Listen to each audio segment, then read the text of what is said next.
और यूक्रेनी सेना पर रूस का विनाशक हमला हुआ है। BMP-3 से यूक्रेनी पोजीशन पर लगातार हमले किए जा रहे हैं। रूसी हमले में कई यूक्रेनी ठिकाने तबाह हो गए। 1 किलोमीटर की दूरी से इन्फेंट्री फाइटिंग व्हीकल का ये अटैक देखिए।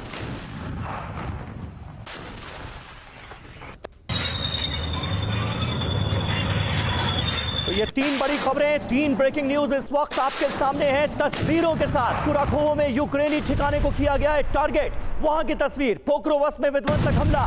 डिप्रो में कार विस्फोट से दहशत। यहां पर शॉपिंग मॉल को बनाया गया है निशाना। भारी धमाकों से दहल गया पूरा का पूरा मॉल।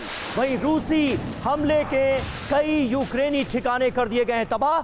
यूक्रेनी सेना पर रूस का विनाशक हमला सामने आया है। एयर मार्शल राजेश कुमार हमारे साथ मौजूद हैं। राजेश जी, किस तरह से देखते हैं आप इन हमलों को और रूस और यूक्रेन के वॉर फ्रंट पर फिलहाल? ये सभी भेड़ बकरी पालकर लाखों रुपए कमा रहे हैं। क्या आप भी इनसे सीखना चाहते हैं? तो अभी डाउनलोड करें फ्रीडम ऐप। तो जंगी ज्वाला और भड़कती हुई नजर आ रही, इसकी क्या वजह है?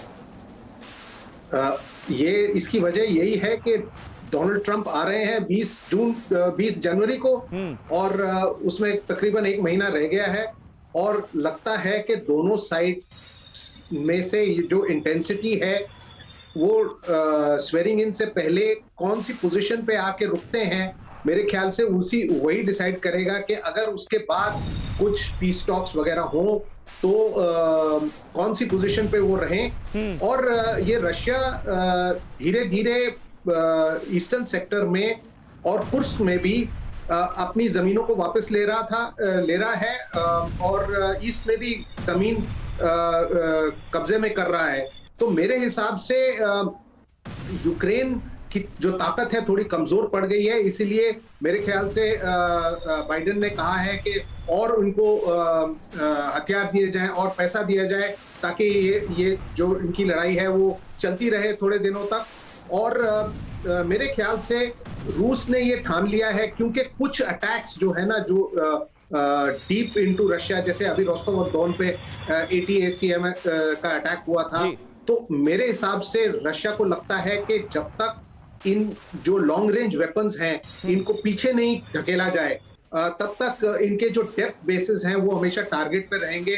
और 2 चीजें यूक्रेन टारगेट करता आ रहा है, उनके एयर बेसेस और उनके जो ऑयल टैंक, ऑयल स्टोरेज और ऑयल रिफाइनरी। बिल्कुल सही बात है। और बाइडेन की तरफ से, अमेरिका की तरफ से लॉन्ग रेंज हथियारों के इस्तेमाल को जो हरी झंडी दी गई है उसका बहुत घातक, बहुत भयानक असर इस वक्त हमें जंग के मैदान में नजर आ रहा है। वहीं यूक्रेनी सैनिक पर आत्मघाती हमले की तस्वीरें अब हम आपको दिखाने जा रहे हैं। अपने ही सैनिक की फायरिंग से यूक्रेनी सैनिक की मौत हो गई। रूसी सैनिकों पर फायरिंग के दौरान गलती से यह हमला हो गया। खार्किव के पास ट्रेंच में चल रही थी भीषण लड़ाई और उसी दौरान एक सैनिक की जान चली गई।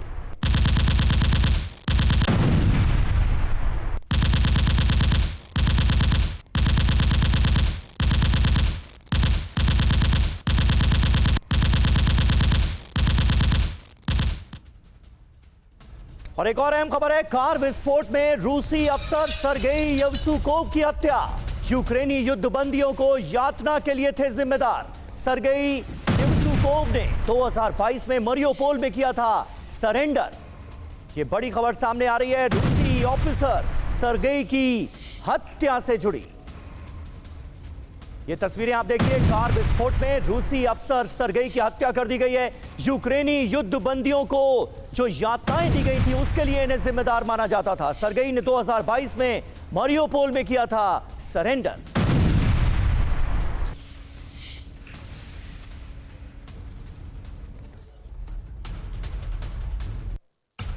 तो इन तमाम अहम और बड़ी खबरों पर लगातार हमारी नजर बनी हुई है। रूस और यूक्रेन के बीच का जो जंगी फ्रंट है वहां पर भी जो बड़ी खबरें हैं वो सामने आई हैं। उत्तरी सीरिया के मनबीज में भीषण फायरिंग चल रही है। वेस्ट बैंक के जेनिन की तस्वीरें हमने आपको दिखाई। भारी फायरिंग चल रही है क्योंकि जो शरणार्थियों के कैंप है वहां पर सैनिकों ने प्रवेश करने की कोशिश की। उसके बाद महिलाएं यहां पर सुरक्षा बलों से भिड़ गईं।